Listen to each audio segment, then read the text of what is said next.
In my opinion, I don't want to use the word running because I'm not trying to disrespect LeBron. It's not something that he has been prone to do. Two, Michael Jordan always took it to a point that he wanted to guard the best players. Michael Jordan really didn't have a mindset of, I don't care if I do tire myself out, I'm going to go and take this guy because I want to prove to him that I am the better basketball player. When it comes to the endless debate between LeBron James and Michael Jordan, most people immediately go to the obvious categories: championships, scoring ability, leadership, clutch performances.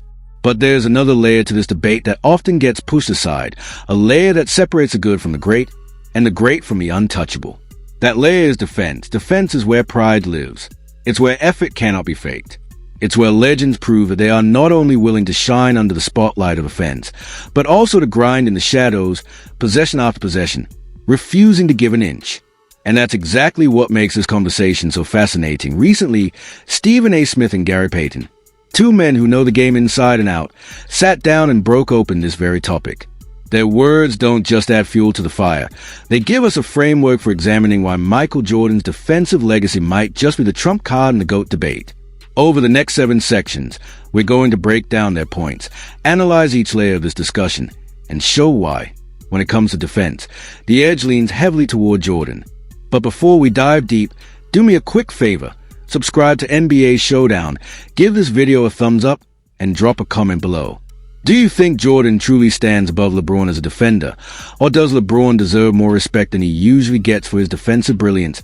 Now, let's start with Stephen A. Smith's first remark. And it's a remark that hits like a hammer. He said that in all his years of watching basketball, not once did he ever see Michael Jordan shy away from guarding the toughest assignment on the floor. That statement sets the entire tone of this debate, because it wasn't just about Jordan's quickness, his 6 feet 6 inches frame, his wingspan, or his instincts, even though he had all of those in spades. No, what made Jordan different was his mentality. For Jordan, defense wasn't optional. It wasn't a chore. It wasn't something he did when convenient. It was personal. When the other team's best scorer checked into the game, Jordan's first instinct was not to conserve energy, not to let someone else take the burden. His instinct was to look that man in the eyes, step directly into the challenge, and prove superiority. Defense, for him, was not a duty delegated to teammates. It was his responsibility as a leader.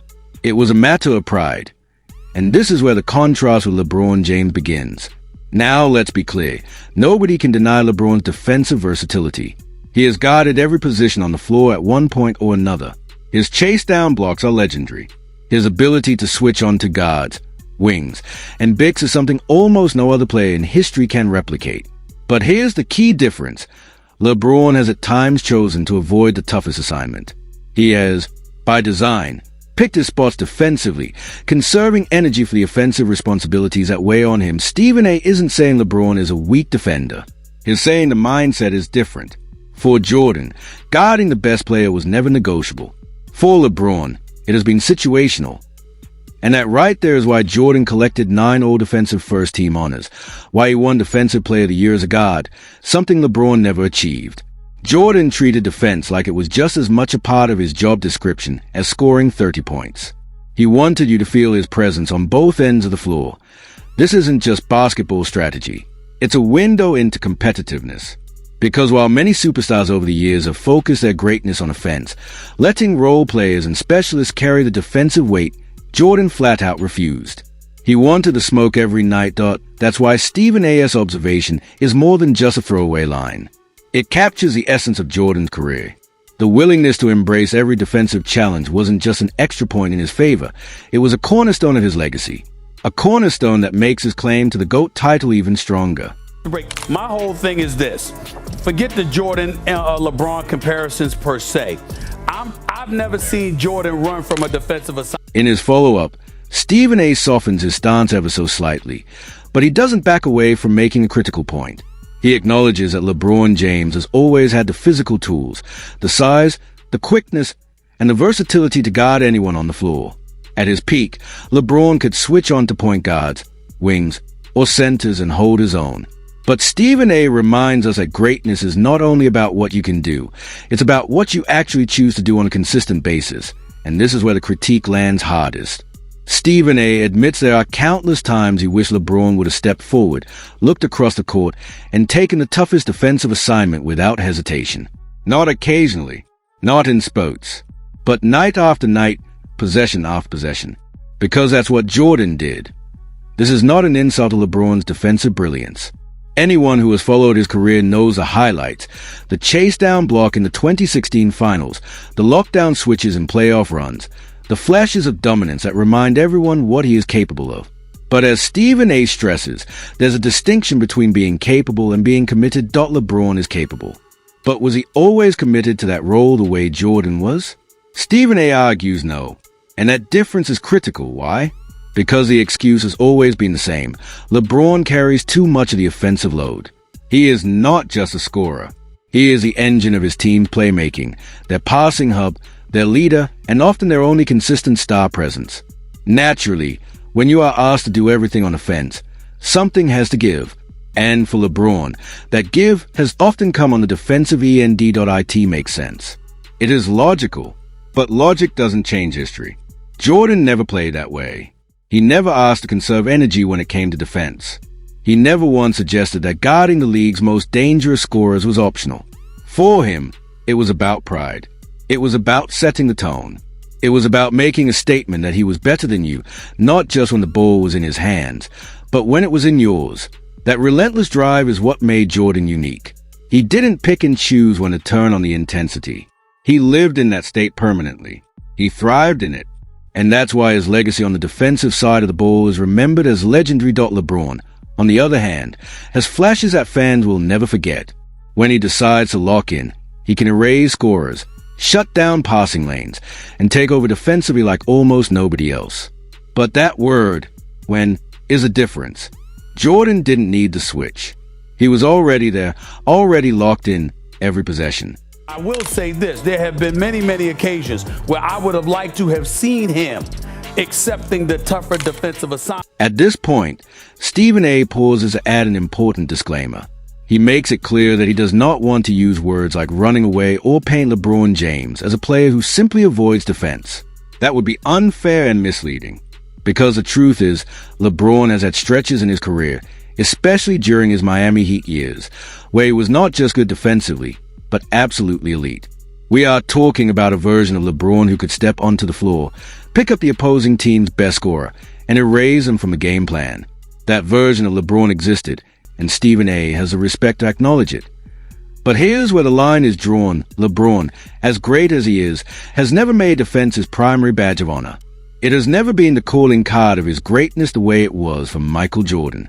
And that distinction matters. LeBron's career has always been defined by versatility. He is the Swiss Army knife of basketball. He can score, he can pass, he can rebound, he can defend, and he can lead. He can do it all. But when push comes to shove, when he has to decide where to pour the majority of his energy, his focus, and his effort, he almost always prioritizes offense and leadership. That's what makes him effective. That's what makes him the face of every team he's ever played on. Jordan, on the other hand, treated offense and defense as equal battlegrounds. For him, there was no conserving energy, no picking spots, no saving himself for the next possession. His mission was domination, complete and total, on every phase of the game. He didn't just want to outscore you. He wanted to outwork you, outthink you, and ultimately shut you down. That competitive fire defined his entire career, and this is where Stephen A.'s careful wording matters. He avoids disrespect, but he still exposes a gap.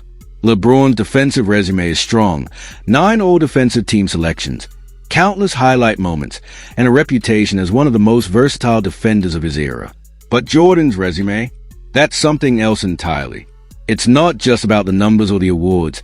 It's about mentality, about pride, about the hunger to prove superiority on both ends of the floor. That is why Jordan's defense is remembered as one of the hallmarks of his greatness. When people talk about his legacy, they don't just talk about the scoring titles or the 6 rings. They talk about how he defended, how he set the standard for competitive intensity.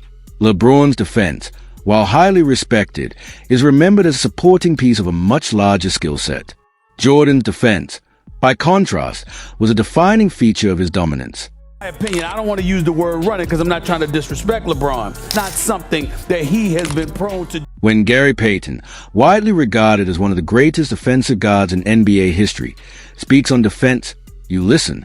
This is a glove, a man whose career was built on suffocating elite scorers, whose very identity was defined by shutting down opponents. So when he says that Michael Jordan always wanted to guard the best player on the floor, it is not a casual compliment. It is a statement that carries the weight of experience, credibility, and authority.